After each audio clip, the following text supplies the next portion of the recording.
a composition entitled With All the People, Pat Martino, and his recent issue, Stone Blue and Joyous Lake. I put in a call to Pat Martino on the East Coast and found him, I hope, with feet up and relaxing, because I just want to wish him a tardy but healthful and happy birthday. He was born on August 25th, 1944, in jazz history, and it is good to have him there. Welcome into Minnesota Public Radio once again. Thank you so much, Leigh. It's such a pleasure to be here with you. I'm glad you could come back with us this Saturday. We were stormed and blown out last weekend, so it's good to have you here, and a chance for all of us to explore a little more about this project, Stone Blue and Joyous Lake. Conceptually, how did it start out and how did it end? Well, gee, Leigh, it's difficult to describe initially. It came about as a second plan. I had other ideas, and at the very last moment, I would say approximately 1 week or 2 weeks, to be exact, 2 weeks prior to the upcoming sessions, I changed my mind and made some phone calls and recalled for a reunion Delmar Brown and Kenwood Denard from the original Joyous Lake in the 76 area, 76, the year of 76.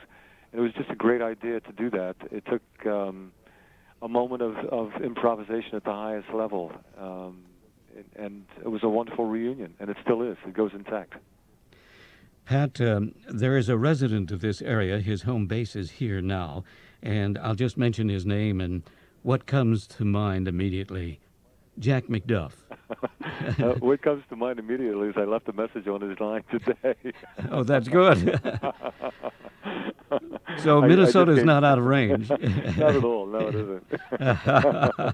Well, I hope you get a reply. Oh, absolutely. I came in from Japan. We were in Tokyo, and there was a message on my line, which was Jack. And Jack was telling me there's something he wanted me to hear, So I just called him and left a message on his, and I guess that'll go for another day, and we'll finally connect when we're in the right place at the right time. It'd be great to sit in on that conversation. I'm sure it's going to be a great one. He's a world traveler like you. Yeah, for sure. When you were a part of his organization, what was the learning stage for you? I think the learning stage for me was the importance of the same organization that's taking place right now, and that's friendship.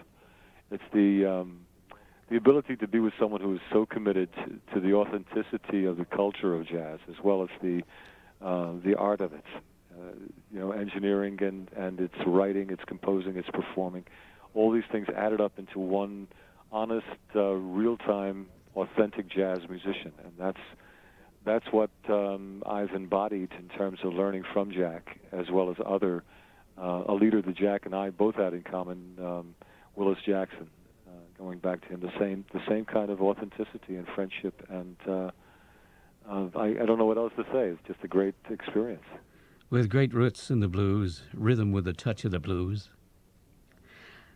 Pat Martino, I don't know if this is a frivolous question or not, but going back to jamming sessions with Wes Montgomery, did you have an opportunity there to make a transition of any kind, or was that just pure joy and relaxation?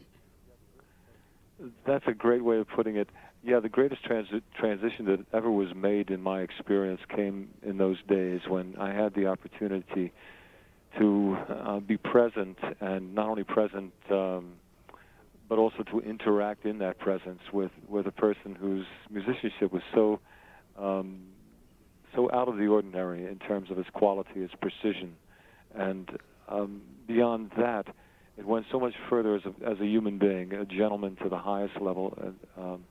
And that, to me, it changed my idea as to what it was all about. I was more impressed by Wes's personality as a person, his graciousness and compassion, than I was as his musicianship and the competitive nature of our culture. It places each of us online in terms of adhering to the solidarity that it takes, the endurance and the commitment to the arts. It just hit me with a wonderful human being, and that stayed with me ever since in terms of the importance of of interplay with others, other areas of social interaction.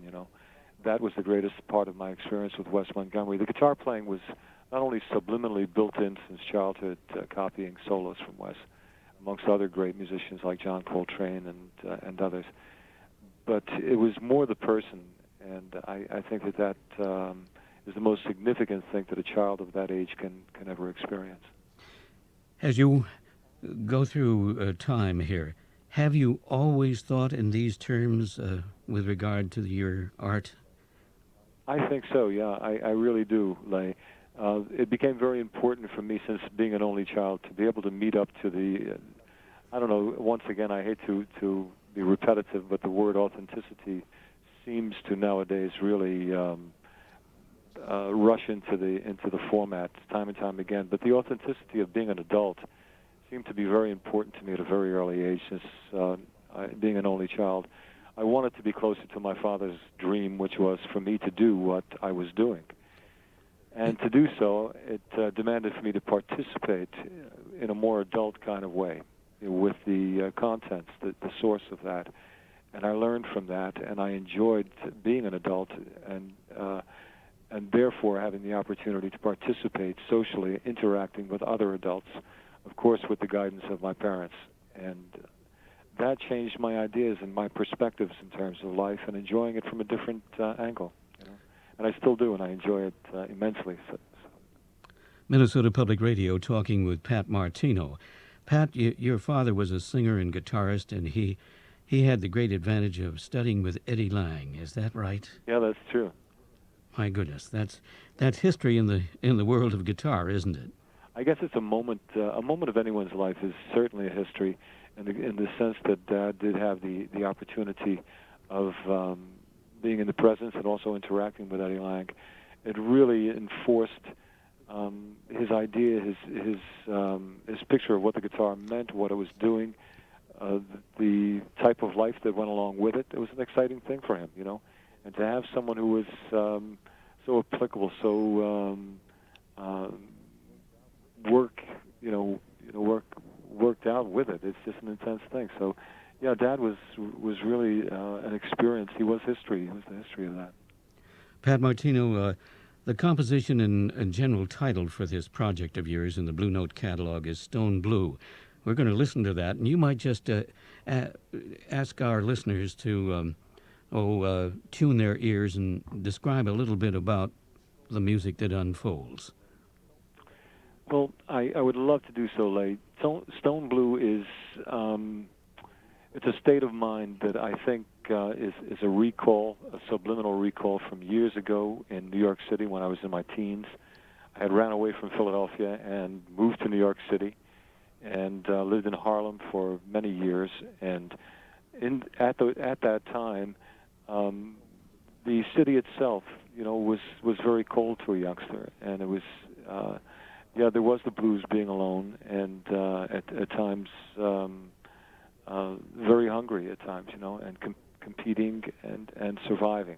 That was Stone Blue, but it was also the real city itself and the music that was taking place in it at every level of it. And what I tried to do was to capture that in Stone Blue, the coldness of the city, and also the need to be part of it, to participate in it, to compete in it, to survive in it. And Stone Blue is that. And sometimes it's really a great thing to not let that just be a memory in the back of your mind and arise when least expected, but to give it life and to bring it to the forefront. And that's what Stone Blue has become. We've been talking with Pat Martino. And Pat, I want to thank you again for being so gracious during our storms of last weekend and giving us time to catch up with you. And we wish you the very best as you just progress through this art form. And you're a great group leader.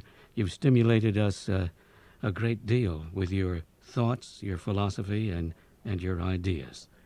Leigh, I want to thank you so much. I hope that the next time I do come out your way, the last time was at the Dakota Bar, Yes. I look forward the next time I do come back out to have the opportunity of visiting over at KSJN and spending some really nice moments with you.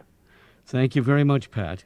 And it's a Saturday night, and I hope you have a most pleasant weekend. I certainly will, and I hope you do too. Thanks. The best to you. Thank you.